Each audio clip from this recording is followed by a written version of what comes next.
నమస్తే, నేను ఇందు. విజయవాడ జైల్లో వైసీపీ జెండా రెపరెపలాడుతుందంటారా? మరి దీని గురించి మాట్లాడడానికి మనతో పాటు సీనియర్ జర్నలిస్ట్ జగదేవ్ గారు ఇప్పుడు మనతో ఉన్నారు. నమస్తే సార్. సార్, మరి చూస్తున్నాము వరుసగా అంటే లిక్కర్ స్కామ్ కేసులో కసిరెడ్డి గారు కావచ్చు, మహిళపై కుట్ర కేసులో పిఎస్ఆర్ ఆంజనేయులు గారు కావచ్చు, అందరూ వరుసగా విజయవాడ జైల్లో ఉన్నారు. సో మరి వైసీపీ జెండా విజయవాడ జైల్లో రెపరెపలాడుతుందంటారా? అంటే అన్ని రకాలుగా చూస్తే, అన్ని రకాలుగా స్కామ్ పరంగా చూస్తే ఒక వైసీపీలో అన్ని రకాల ఫీల్డ్స్కి సంబంధించిన దొంగలందరూ అందులో అక్కడే ఉన్నట్టు తెలుస్తుంది. మరి ఏమంటారు సార్ దీని గురించి? యాక్చువల్గా 2019 తరువాత రాజకీయం ఒక కొత్త పుంతలు తొక్కింది. ఓకే, ఎట్లా పుంతలు తొక్కిందంటే ఆ క్రెడిట్ మీరు అన్నట్టు వైసీపీకే ఇవ్వాలేమో. అంతవరకు రాజకీయాల్లో అంటే ప్రత్యర్థులుగా ఉండి మీకు నాకు పడకపోయినా కూడా ఇందు గారు బాగున్నారా, నమస్కారం అండి, మీ మీద నాకు పీకల వరకు కోపం ఉండొచ్చు, కానీ కనబడినా కూడా అట్లా మాట్లాడు, మీరు కూడా జగదేవ్ గారు బాగున్నారు అంతే. ఒకవేళ సమస్య వచ్చినా లేదా ఒక ప్రాజెక్టులు వచ్చే ఒక కాంట్రాక్ట్ వచ్చింది, సరే మా వాడికి 80% అయితే మీ వాడికి 20%, ఎట్లా ఉండేదంట రాజకీయాల్లో. ఈవెన్ భరత్ అనే నేను సినిమాలో కూడా మీకు చూపించాడు క్లియర్ గా. ప్రతిపక్షంలో ఉన్నా ప్రతిపక్షం వాళ్ళు ప్రశ్నిస్తుంటారు, బయటికి బాహాబాహి కొట్టుకున్నట్టుంటారు, కానీ వన్ ఫైన్ డే పార్టీ పెట్టుకుంటే వాళ్ళు ఒకటే, నీ పనేంటి, నీకెంత నాకెంత అన్నట్టుగా ఉండేవాళ్ళంట. అది ఒకప్పుడు రాజకీయం అంట.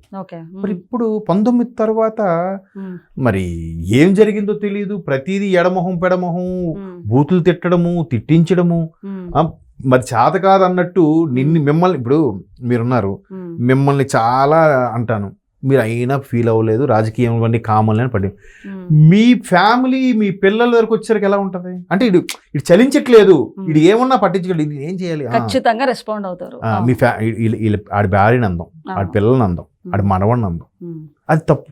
ఇప్పుడు ఇక్కడ కూడా కేటీఆర్ గారి కొడుకుని విమర్శించారు, ఆడేం చేశాడు పాపం. అంటే నీ కేటీఆర్ని అనే ధైర్యం లేక చేసావు, ఎవరు చేయని. ఇప్పుడు ఈవెన్ రేవంత్ రెడ్డి గారి వాళ్ళ బిడ్డ ఎంగేజ్మెంట్ టైంలో ఈయనకి కావాలని ఇరికించి ఏదో చేశారు. ఇప్పుడు నిజంగా జరిగిందో అని తెలియదు. అంటే ఏంటి, భార్య పిల్లలు సఫర్ అయితే అప్పుడు తెలియదు వీడికి ఉంటుందిరా అన్నట్టు. అంటే వికృత చేష్టలకు కూడా దారితీసే పరిస్థితులు వచ్చాయి. ఇప్పుడు అక్కడ లోకేష్ గారి తల్లి అంటే భువనేశ్వర్ గారిని సభా సాక్షిగా ఎంత దారుణంగా విమర్శించారు, అది ఎంత తప్పది. ఆయన పుట్టుక మీద ప్రశ్నించారు, మొన్న షర్మిలా గారి పుట్టుక మీద ప్రశ్నించారు, విజయమ్మ గారి శీలం మీద ప్రశ్నించారు. అది ఎవడవనివ్వండి, పర్సనల్ అంటే డైరెక్ట్ గా ఎదుర్కోలేక, ఇప్పుడు మొన్న పాకిస్తాన్ వాడు చేసినట్టే నాకు తెలిసి, పాకిస్తాన్ వాడు ఎదుర్కోలేక భారతదేశాన్ని అమాయకుల టూరిస్టుల మీద పహల్గాం మీద అటాక్ చేశాడు. ఇది అలాగే అనిపిస్తుంది నాకైతే. ఆ టెర్రరిస్ట్ అటాక్ కి ఈ అటాక్ కి ఏమీ తేడా లేదు. సో అటువంటి వాళ్ళు ఒక్కొక్కటిగా, ఇప్పుడు పయ్యోడు ఏదో చెప్పాడు, కొంత విచక్షణ ఉంటుంది కదా, గుడ్డిగా ఫాలో అయిపోవు కదా సార్, మరీ ఎక్స్ట్రీమ్ లెవెల్కి వెళ్ళొద్దు సార్, బాగోదు. అంతకుముందు కూడా విమర్శలు ఉండేవి. రాజశేఖర రెడ్డి గారు చంద్రబాబు నాయుడు గారు విమర్శించుకోలేదా? విమర్శించుకున్నారు. మళ్ళీ ఏదైనా కథాకార్యం కలిస్తే ఇద్దరు ఒకే సోఫా మీద కూర్చునేవారు, సరదాగా ముచ్చట్లు కూడా చెప్పుకునేవారు. చాలా వీడియోస్ ఉన్నాయి, మీరు చూసాము కూడా.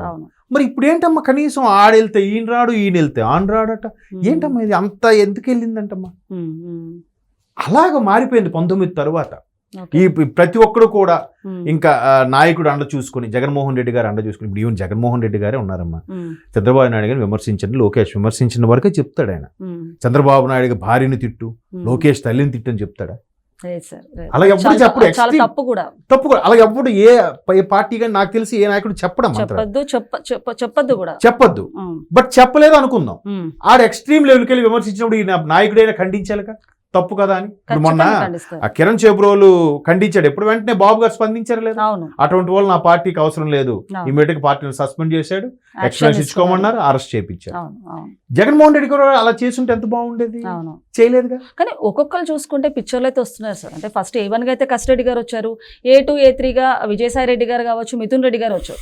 అలాగే A6 గా కొత్తగా సజ్జల శ్రీధర్ రెడ్డి గారు పిక్చర్లోకి వచ్చారు.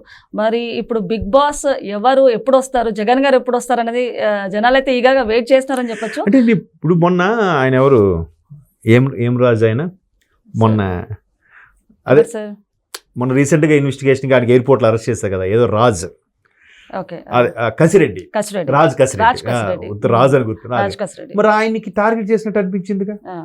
అసలైన స్థానాలు వదిలేసి ఏ 11 ఏ 12 ఏ 13 ఏ 15 అన్నట్టుగా కసిరెడ్డి గారిని టార్గెట్ చేసి చెప్తున్నారు. విజయసాయి రెడ్డి గారు అంత అమాయకంగా నాకు ఇందులో సింగిల్ ఎన్పి అందలేదు, మొత్తం చాలా స్మార్ట్ క్రిమినల్ ఆయన అని చెప్పారు. అసలైన వాళ్ళు ఉంటుండగా ఆయన ఏం పాత్ర చేస్తాడు, ఆయన ఏం చేస్తాడు, కీలు బొమ్మ ఆయన, అందరికీ తెలిసిన విషయం. కాకపోతే రాజకీయం, పెద్ద పెద్ద వాళ్ళు, మేధావులు, అవి హైర్ అఫీషియల్, ఇప్పుడు అలాంటి చిన్న చిన్నవి పోలీసులకు అర్థం కావమ్మా, అర్థం అవుతాయి. కానీ వాళ్ళు కూడా సరే ఎవడేం చెప్తాడో చూద్దాం. సో మరి దీనికి సంబంధించి చంద్రబాబు నాయుడు గారు జగన్ చుట్టూ ఉచ్చు బిగిస్తున్నారంటారా, గేమ్ స్టార్ట్ చేశారంటారా? ఇది ఇప్పుడు కాదమ్మా, ఆల్మోస్ట్ ఆల్ గవర్నమెంట్ వచ్చినప్పటి నుంచి కూడా జగన్మోహన్ రెడ్డి గారు అరెస్ట్ ఎప్పుడు అన్నట్టుగా కూడా చాలా మంది కార్యకర్తలు ఆవేశంతో ఊపిన సందర్భాలు కూడా నేను చూశాను. అవును. కానీ చంద్రబాబు నాయుడు గారి డెసిషన్ ఎలా ఉంటాయంటే ఏది కూడా ఒక సిస్టమేటిక్ గా వెళ్ళాలి. ఆయన ఏదో వ్యాఖ్యలు చేశాడు, విమర్శించాడు కదా అని అరెస్ట్ చేస్తారు, అది కాదు కదా. సిస్టమ్ ఏంటి అలా అనుకుంటే వీళ్ళు కొత్తగా ఏం చేయక్కర్లా, ఆయన మీద బోల్డ్ కేసులు ఉన్నాయి, ఎన్ఫోర్స్మెంట్ డైరెక్టర్ కేసులు ఉన్నాయి, సిబిఐ కేసులు ఉన్నాయి.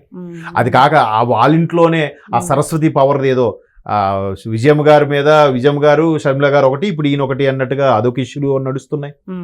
ఇవన్నీ ఉన్నప్పుడు వీళ్ళు ఎంతసేపు చంద్రబాబు నాయుడు గారు ఏం చేస్తున్నాడు, ఇప్పుడు P4 విధానము, ఇప్పుడు అభివృద్ధి కావాలి, అసలు జీడిపి పెరగాలి, ఇంకోటి ఏంటంటే జీతాలు ఇచ్చుకోలేని పరిస్థితిలో ఉన్నాము, అప్పుల్లోకి వెళ్ళిపోయామని ఆయన డెవలప్ అమరావతి అని వెంట పడుతున్నాడు. నిజంగా అలా పట్టించుకునే వాళ్ళైతే మీరు అన్నాడు, మొన్న ఆంజనేయులు గారు వచ్చారు, ఒక మహిళ ఇష్యూ మీద వచ్చారు, మొన్న పోసాని గారు వెళ్ళారు, ఆయన వ్యాఖ్యల మీద వచ్చాడు, వల్లభనేని వంశీ, తర్వాత ఎవరు బోరుగడ్డ అనిల్, విడుదల రజనీ గారు ఆ కాంట్రాక్టర్కి ఏదో 2 కోట్ల 4 కోట్ల, వీళ్ళెవరికి ఏం చేయట్లేదు. ఇప్పుడు జోగి రమేష్ వాళ్ళ అబ్బాయి వాళ్ళ తమ్ముడు ల్యాండ్, అగ్రిగోల్డ్ ల్యాండ్ కేసులో ఎలా అమ్మేస్తారమ్మా వీళ్ళు, అదొక ఇష్యూ. అది అంబాపురంలో ల్యాండ్లకు సంబంధించి ఎవరికి ఏం చెయ్యక్కర్లే, వాళ్ళు పోయి వాళ్ళే తవ్వి పెట్టుకున్నారు ఎప్పుడో, అనిపిస్తుంది. ఇవి పెండింగ్ కేసులన్నీ ఒక్కొక్కటిగా చూస్తుంటే ఈ కేసు జోగి రమేష్, ఈ కేసు వల్లభనేని వంశీ, ఈ కేసు ఒక్కొక్కడు బయటకు వస్తున్నారు అలాగా. సరే మరి ఇప్పుడు చూసుకుంటే అంటే కసిరెడ్డి గారు కావచ్చు, లేకపోతే పిఎస్ఆర్ ఆంజనేయులు గారు కావచ్చు, వల్లభనేని వంశీ గారు కావచ్చు, అంటే వీళ్ళందరూ విజయవాడ జైల్లోని ఒకటే బ్యారాక్ లో కూడా ఉన్నారు నార్మల్ గా చూసుకుంటే. సో ఏమంటారు, ఈ శత్రువులందరూ మళ్ళీ కలిసి మిత్రులే ఛాన్స్ ఉందంటారు? బ్లాక్ ఏం పేరు పెట్టాలో అంటే మిత్రులు శత్రువులు కాదమ్మా, రాజకీయాల్లో అంటే చెప్తున్నాను 19 ముందు వరకు ఉండే రాజకీయం ఏంటంటే ఏ రాజకీయంలో ఎక్కడైనా సరే శాశ్వత శత్రుత్వం గానీ శాశ్వత మిత్రత్వం గానీ ఉండదు. ఇవాళ మీరు నేను కత్తులు నూరుకోవచ్చు, రేపు ఇంకో పాటల అధికారంలో ఉన్నంత వరకు నేను మీ పాట పాడతాను, దాని తర్వాత మళ్ళీ ఎగ్జాక్ట్లీ. మన బెస్ట్ ఎగ్జాంపుల్ ఇప్పుడు తెలంగాణలో కాంగ్రెస్ లో ఉన్న నాయకులు చాలా మంది ఇంతకుముందు ఒక్క 2 సంవత్సరాల కిందట ఏ పార్టీలో ఉన్నారు వాళ్ళు. ఇప్పుడు అదే బీఆర్ఎస్ లో ఉన్న నాయకులందరూ అంతకుముందు ఏ పార్టీలో ఉన్నారు, కాంగ్రెస్ టీడీపీలో ఉన్న వాళ్ళే కదా వాళ్ళు. Just old wine new bottle, party పేరు మారుతుంది, నాయకులు మళ్ళీ వాళ్ళే. సో అంటే మనం అనుకున్నట్టుగా వాళ్ళు ఏమో ఆలోచించరమ్మా, అంత ఇదే ఉండదు. వాళ్ళు ఎక్కడ సమస్య పరిష్కారం అవుతుంది, ఎక్కడ తెగుతుంది, సరే చూద్దాం ఎంతవరకు వెళ్తుందో అన్నట్టుగా ఉంటారు. మన దగ్గర ఏంటంటే కొన్ని యుగాల పాటు నడిచిపోతుంటాయి కదా, లేకపోతే జగన్మోహన్ రెడ్డి గారు 12 ఏళ్ళు 13 ఏళ్ళుగా బెయిల్ మీద ఉండడం ఏంటమ్మా, అది నాకు తెలిసి ఎక్కడైనా ఉంటుందా?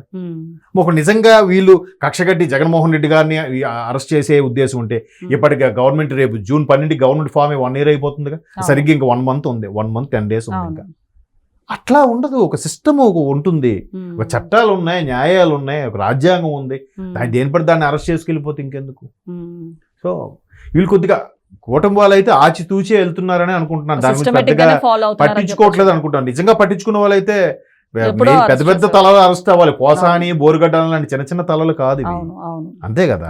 పైగా అరెస్ట్ అయిన వాళ్ళు, అభియోగాలు మోపబడ్డ వాళ్ళందరూ కూడా మీరు అన్నట్టు విడుదల రజనీ గారు లాంటి వాళ్ళు కూడా వాళ్ళ విషయం వాళ్ళే బయటకు వచ్చారు, అంతే కదా. పనిగట్టి టీడీపీ వాళ్ళు జనసేన వాళ్ళు బయటికి తేలే లేదు, వాళ్ళలో ఉండే నాయకులే, వాళ్ళలో ఉండే కార్యకర్తలే మేడం గారిని ఆధార్ తీసుకున్నారు, నాకు ఇంత ఇదయింది, నాకు అడుగుతుంటే తిరిగి నన్ను బెదిరిస్తున్నారు, నాకు ప్రాణభయం ఉందని ఒకటి బయటకు వస్తున్నాడు. కానీ ఇలా చూసుకుంటే గనక వైసీపీ హయాంలో జనాలని ప్రజలను ఎంత మోసం చేశారని కూడా తెలుస్తుంది సార్. అది ఇప్పటికీ దాన్ని ఇష్టపడే వాళ్ళని, దానికి ఇప్పటికీ ఫాలో అయ్యే వాళ్ళందరికీ వాళ్ళ విజ్ఞతకి నమస్కారం. ఉమ్, అంటే మరి అది ఏం చెప్పలేమమ్మా, వాళ్ళకి అది ఇష్టం అంతే. ఉమ్, మీకు నాన్ వెజ్ ఇష్టం, నాకు వెజ్ ఇష్టం, ఎందుకు ఇష్టం అంటే ఏం చెప్తాం చెప్పండి. ఉమ్, అంటే మరి అది రుచి అనుకోండి, ఇది ఇప్పుడు తెలుస్తుంది కదా. అవును. అరే ఓన్లీ పథకాలు ఇచ్చారు కదా, ఉమ్, పథకాలు లేకపోతే మన కాళ్ళ మీద మనం బతకగల కెపాసిటీ ఉమ్, ఇస్తున్నారు. ఇప్పుడు జనరల్గా ప్రతి జీవి తన సొంతంగానే ఆహారం సంపాదించుకుంటుందట. ఉమ్, ఈ 84 లక్షల జీవరాశుల్లో ఉమ్, ఒక్క మనిషి తప్ప. ఓకే. ఉమ్, మనం ప్రకృతిలో ఉన్నాం అనుకుంటున్నాం కానీ ప్రకృతికి దూరంగా ఉన్నాం. విచిత్రమైన ఒక జీవి ఏదో ఉందంటే ఒక మనిషే. అందులో మరి ఇట్లా పథకాలు గిదకాలు వస్తున్నాయి. సరే కూర్చున్నామా తిన్నామా, నెక్స్ట్ రేపు అనేది ఏంటి, ఇవాళ తిన్నామా పడుకున్నామా తెల్లారిద్దా, రేపేంటి, రేపు నెక్స్ట్ పిల్లలకి ఏంటి, వాళ్ళ భవిష్యత్తు ఏంటి, ఉమ్, ప్రపంచ దేశాలను పరుగులు పెడుతుంటే నువ్వేంటి ఇలా ఉన్నావు ఉమ్, ఉమ్, అని లేదు కదా. అవును, అది ఎప్పుడు కలుగుతుంది, కలగనివ్వట్లేదు. అవును. వీలే ముందు ఎందుకు అవే అంటే వాడు ఎప్పుడు అందుకునే వాళ్ళు అలాగే ఉండిపోవాలి, నేను ఎప్పుడు రాజులాగే ఉండాలి అనే తత్వం ఉన్నోడు ఇవన్నీ అలవాటు చేస్తాడు. అవును. దానికి ఇప్పుడు కూడా ఏం చెప్తున్నారు, ఉమ్, నిన్న ఇప్పుడు వీడియో చూసా, 2047 జగన్మోహన్ రెడ్డి గారు విమర్శిస్తున్నారు. 2047కి ఇప్పటికే 70-80 ఏళ్ళు వచ్చే చంద్రబాబు నాయుడికి అప్పుడు ఉంటాడా, అప్పుడు ఎవడుంటాడో ఎవడు పోతాడో అంటే దాని అర్థం అదా. ఈరోజు విత్తనం నాటాము, 20 ఏళ్ళకి పెద్ద వృక్షం ఉంది. ఇప్పుడు హైబ్రిడ్ అంటే 2-3 ఏళ్ళకి వచ్చేస్తున్నాయి అనుకోండి. జనరల్గా అయితే ఒక 10-15 ఏళ్ళని పడుతుందా, 10-15 ఏళ్ళ వరకు ఆ ముసలివాడు పాతాడు, ఆడు పండు తింటాను పాతాడా, నెక్స్ట్ నా పిల్లలు పిల్లల పిల్లలు ఈ చెట్టు కింద ఆడుకుంటారు, ఆ ఫలాలు ఆశిస్తారని కదా. అన్నట్టు వయసు పరంగా పక్కన పెడితే ఆయన ఒక 60-70 సంవత్సరాలు అయినా కూడా అభివృద్ధి పరంగా ఆలోచిస్తున్నారు. ఆయన ఒక 40-50 సంవత్సరాలు పెట్టుకుని ఆయన ఏం చేస్తున్నారు జగన్మోహన్ రెడ్డి గారు? ఆయన అది కూడా ఆలోచించట్లేదు. నేను ఇలాగే ఉంటా, పథకాలు వేస్తుంటా, మీరు ప్రజలను ఎలా మోసం చేయాలి, ఎలా కుంభకోణం చేయాలనే దృష్టి మాత్రం అది మాత్రం నేర్పిస్తున్నారని చెప్పచ్చు. ఇప్పుడు అదే కదా మీ అందరికీ ఇచ్చారు. ఆయన ఓడిపోయిన రోజు కూడా ఏం మాట్లాడు ఆయన, ఈ అక్క చెల్లెళ్ళు అన్నదమ్ముల అభిమానం అంతా ఏమైందో అంటే, నేను ఎంతమందికి ఇన్ని ఇచ్చాను అయినా గెలవలేదు అంటే, నేను తీసుకున్నప్పుడు నాతో షేర్ ఇచ్చాను రా అయినా మీరు నాకు గెలిపించలేదురా అన్నట్టుగానే అన్నాడు ఆయన మాట్లాడారు. అవును, ఓడిపోయిన రోజు. సరే ప్రజలకు నిర్ణయం గౌరవిస్తున్నాం, కంగ్రాచులేషన్ టు నాయుడు గారు అంటే అయిపోయింది, ఇట్లా అన్నాడు ఆయన. అంటే ఆ గెలుపుని యాక్సెప్ట్ చేయలేకపోతున్నాడు ఆయన. సో యథారాజా తదా ప్రజా, నాయకులలో డబ్బులతో అధికారం కొందామన్నట్టు ట్రై చేశారు ఆయన. నార్మల్ మేబీ అదే కనిపించింది మనకు. అవును. ఓకే సార్, నమస్తే. Thank you.